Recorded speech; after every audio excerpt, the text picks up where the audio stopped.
Kinshasa, Kin Belle, avec ses tours et ses détours, elle nous offre avec complicité son ambiance, ses humeurs, sa musique.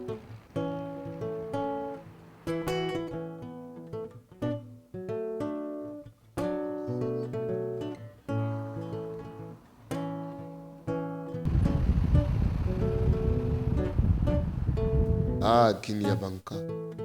Mais tout n'est pas comme il faut à Kin.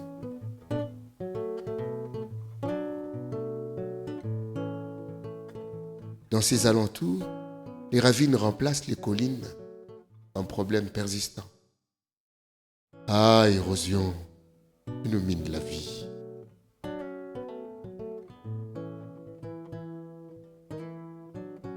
Vous savez Kinshasa est bâti sur du sable. Et le sable, contrairement à ce qu'on pourrait penser, que l'eau s'infiltrerait facilement, mais le sable, c'est aussi un matériau qui n'a pas de plasticité.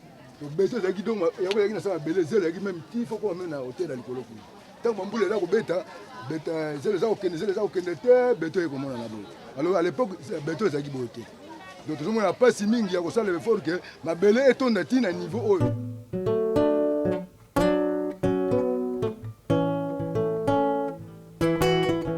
Kinshasa, c'est construit pratiquement par le système qu'on appelle de l'autoconstruction. Et l'autoconstruction non assistée. Quand l'autoconstruction n'est pas assistée, alors on peut s'attendre à ce genre de dégâts.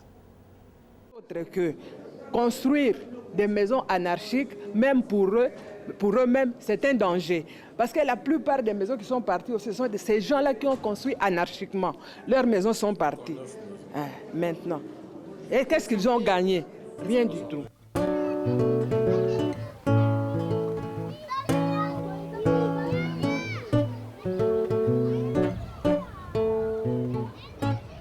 La commune de Massina, c'est une commune qui n'a pas eu cette grâce d'être urbanisée. Les populations ont occupé de manière vague ces espaces de terre qu'ils ont transformés en parcelles résidentielles. De manière préventive, il faudrait que nous puissions habituer la population à ne pas construire dans ce qu'on appelle des zones non aedificantes. Ce sont des sites qui sont appelés à ne pas être lotis. C'est entre autres le versant des collines, les bas des collines. Et au niveau du gouvernement, il faudrait qu'on puisse prendre des mesures impopulaires telles que déloger toutes les populations environnantes à ces sites érosifs parce que ça ne fait que progresser. Il ne faut pas dire qu'un beau jour, il y aura un chef coutumier qui viendra arrêter ces régions. C'est du bluff.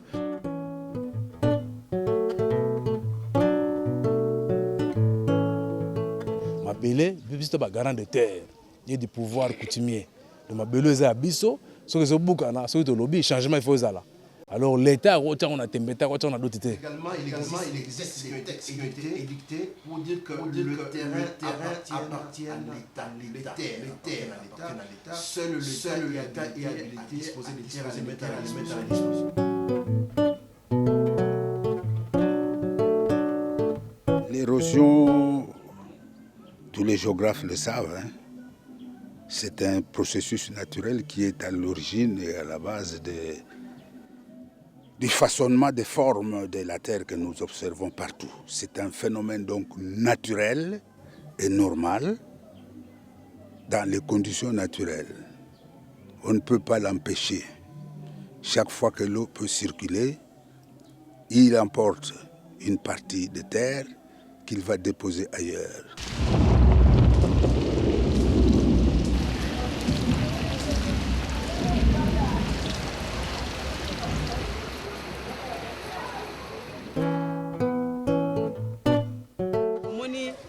À faveur ya ndegeze les okende yango zo mona sala ba fanti na banda ko ebukana. Quand la maison de quelqu'un d'autre est en train de partir, celui qui est en amont croit que sa maison ne va pas partir. Il ne s'implique pas dans la lutte anti-érosive. Et quand sa maison est partie, celui qui est aussi en amont croit que la sienne ne partira pas. Et ainsi de suite. Et on voit toutes les maisons à la fin partir.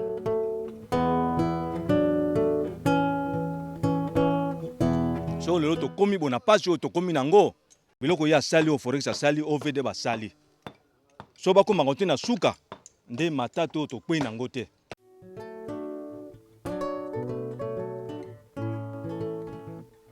tosangisa maboko tozela te basalela biso tosangisa mayele tobatela mabele na biso. Néanmoins, au niveau des experts, des techniciens, on peut faire des ouvrages de sauvegarde pour arrêter cette aide d'érosion. Ça, c'est urgent et extrêmement urgent. Et également, il y a ce qu'on appelle des ouvrages, si vous voulez, des techniques biologiques qui permettent également d'arrêter. C'est la plantation de vétiver et de bambou.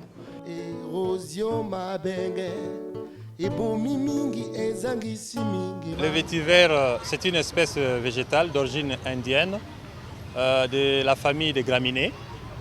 Nous l'utilisons ici spécialement à Kinshasa pour la lutte anti-érosive. Le vétiver aide à lutter contre l'érosion de par d'abord sa constitution physiologique, physique et même sur le plan de sa constitution des racines. Figurez-vous que les racines de vétiver peuvent aller de 2,5 à 3 mètres. Avec la constitution des haies qui va être bien serrée, il va constituer comme une barrière, mais biologique, malléable.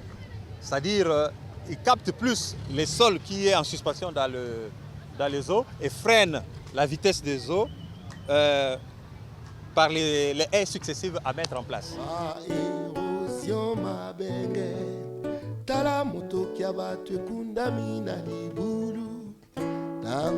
tolona bapelusu na matiti wana oyo milai wana na oyo mosusu eza neti basingasinga yango tolonaka.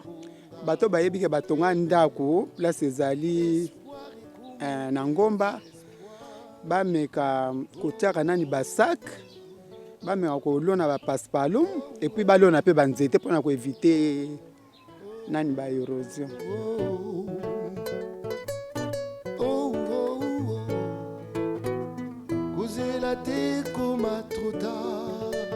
Même si vous protégez votre parcelle en autarcie, la cause est lointaine. Ce qui fait, il faut un travail en chaîne.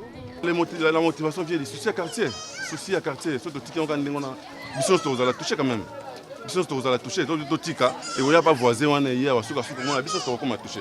Pour ne pas toucher, c'est d'abord tout attaquer en mobilisation. Précisément, il y a tel que bapau, barato, bakikombo, banini utaka premier mana banda kuna biso. Oya biso moko tozala kana yango wana tosalela. Samaboko tozela te basalela biso. Tosangi samayele tobatela mabele na biso. Pour le moment, nous ne devons pas continuer à pleurer, nous devons chercher de voies et moyens pour résoudre ce problème. La ville, sur sa rétrocession, disponibilise 20 millions de dollars. Le gouvernement central, 20 millions de dollars encore. Donc ça fait un montant global de 40 millions qui concerne la voirie et les érosions.